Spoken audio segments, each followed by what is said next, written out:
Let me just start off by saying that I went to Five Guys the other day and I essentially had to take out another mortgage just to pay for like 2 combos. I basically cashed out my children's college fund. I don't get it. I mean, yes, it is slightly better than most fast food joints, but not for the price point. I'm just not paying like $70 for 2 combos. It's kind of still a fast food restaurant, and it's essentially the same thing. Like they're doing what every other restaurant does. So I'll just, I'll stick with my Whopper. Thank you very much. Anyways, all jokes aside, guys, in today's video, I thought we would get kind of into something that I touched on a little bit in a previous video, which was the knockoff industry. I really didn't get too in-depth into it in the previous video. I kind of just breezed through it really quickly, but we're going to dissect it in today's video. And I essentially was wondering out loud, and I guess we'll work through it together, whether the knockoff market or whether that overseas unlicensed product could potentially be bad for the community. Could it be very toxic? And personally, look, I see it from both sides, and I think both arguments have validity to them. But in today's video, like I said, I thought we would kind of talk a little bit about it and then look at some of the listings, like for example on eBay and Amazon and things of that nature. As I said previously in the last video, I think it can get pretty dangerous, just because I'll give you guys an example. There may be collectors out there that don't really care about whether whether the product is officially licensed from the OM. They don't care, even if it has minor little quality issues here and there. They could care less about it. They're just interested in the particular character, and if it fits into their display and the figure articulates just the same as a Marvel Legends does, an official Hasbro Marvel Legends action figure, then they're going to pick it up. It's that simple to them.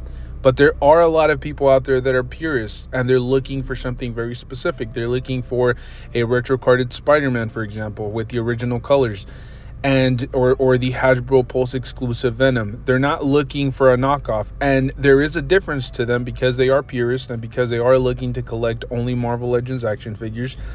And so it gets very dangerous nowadays. If you go on eBay, for example, there are multiple different listings for retro carded Spider-Man action figures, and it's very difficult to tell which is the original and which one isn't. And I know there are people out there that'll give you like an entire course, an entire lesson on how you can tell the difference. But in some cases, you'll have multiples of these retro carded Spider-Man action figures available, and it's one generic image, or it's maybe an image of one figure. It's not an image of every single figure that is being sold. It's kind of just like, here's one generic image, and just go with that.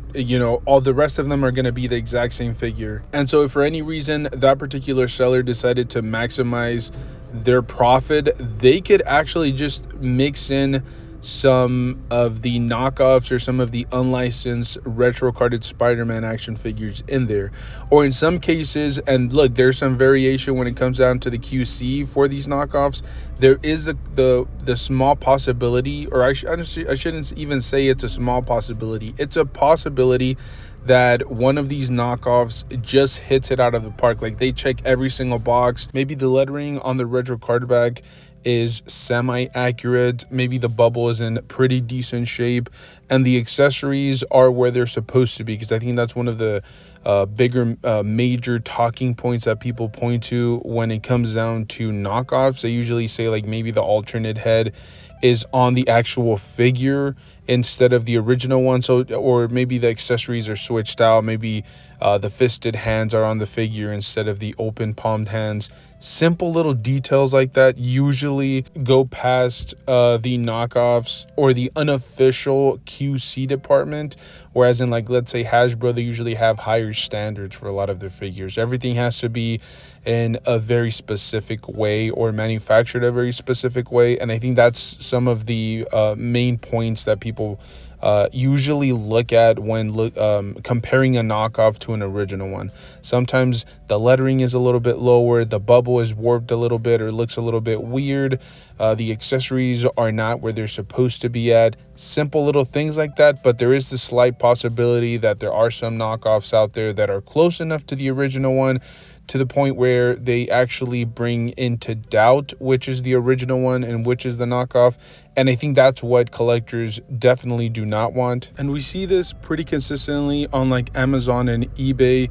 You'll have listings where you can clearly see that their knockoffs are being sold for like $22, $23, $25, maybe plus a little bit more on shipping. And then you'll see what you're assuming are the originals going for, you know, $120 to $140 in the case of like the retro carded classic color Spider-Man or the retro carded cell shaded Hasbro Pulse exclusives. Those usually were going for well over $100, and then you'll have, you know, the knockoffs going for, you know, low 20s. But now you're starting to see a lot of these really weird listings. You'll have like a retro carded Spider-Man pop up for $50 to $80. That makes absolutely no sense. That's not going with market value, and it makes you question again whether that particular product is official or not, or whether it's licensed or not. Not to mention, if you already own the original one, let's say you bought it at retail, now it's going to throw a little bit of shade at your collectible. Let's say if you're trying to resell it, or if you're just trying to get rid of it, maybe pawn it off to like a toy store or something along those lines, they may question whether your figure is 100% authentic. And it's even worse if you're talking about like opened and used figures. The discrepancies are even smaller when it comes down to open figures, because at least with the unopened ones, you guys can look at the packaging and maybe the box art and things of that nature and kind of tell the difference. But if you're looking at both figures opened, you don't have the box to go off of, sometimes the differences are so subtle. And in some cases, let's assume that you had the figure and you posed it and now you're trying to get rid of it, and let's say the joints are a little bit loose, that may compare to one of those overseas knockoff figures or one of those QC rejects that actually have the tendency of coming in extremely, or not extremely loose, but somewhat loose. That's been one of the big major concerns, right, with a lot of the overseas knockoff figures. Sometimes they come with a little, you know, slightly loose joints. But again, would that compare to like a slightly used official Marvel Legends action figure? We just don't know. And again, it's going to continue to bring into question whether a figure is legitimate or not. And not to mention, let's talk about one last angle, and that is the Hasbro angle, right? They're losing a lot of consumers. They're losing a lot of money to these third-party knockoff action figures, and I think that negatively impact the community as a whole. Maybe Hasbro has to kind of make up on the back end, because maybe some of their figures are sitting, or some of their figures that have been out of circulation for quite some time are now being sold online for a fraction of the price. And I think Hasbro has kind of noticed the uptick in a lot of these unlicensed action figures from overseas, and they have started to re-release a lot of these figures. We just saw the Fox Black Series figure as well as the Captain Rex. They also recently re-released their Kingpin retro carded action figure,